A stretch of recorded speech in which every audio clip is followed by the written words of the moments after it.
Ils viennent de Centrafrique, du Congo, du Libéria ou du Burundi.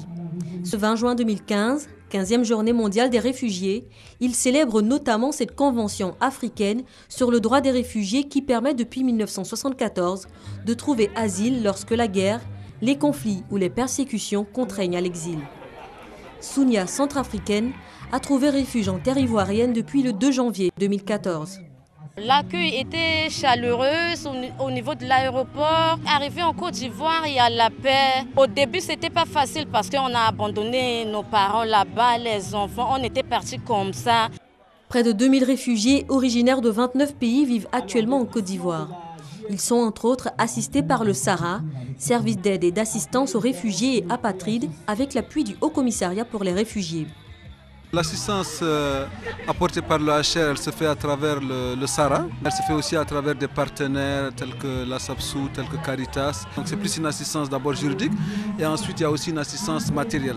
Venus aussi célébrer cette journée, les réfugiés ivoiriens volontairement rapatriés.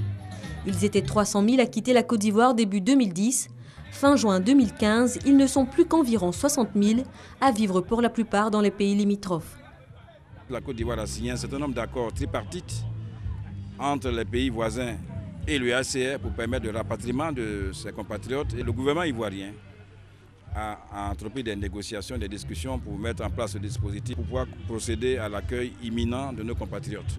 Près de 60 millions de personnes dans le monde sont aujourd'hui des réfugiés. La moitié sont des enfants et le quart vit en Afrique subsaharienne.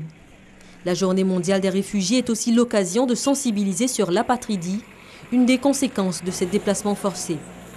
Ils sont 10 millions dans le monde à être nés en terre d'asile et à ne posséder aucune nationalité ou citoyenneté.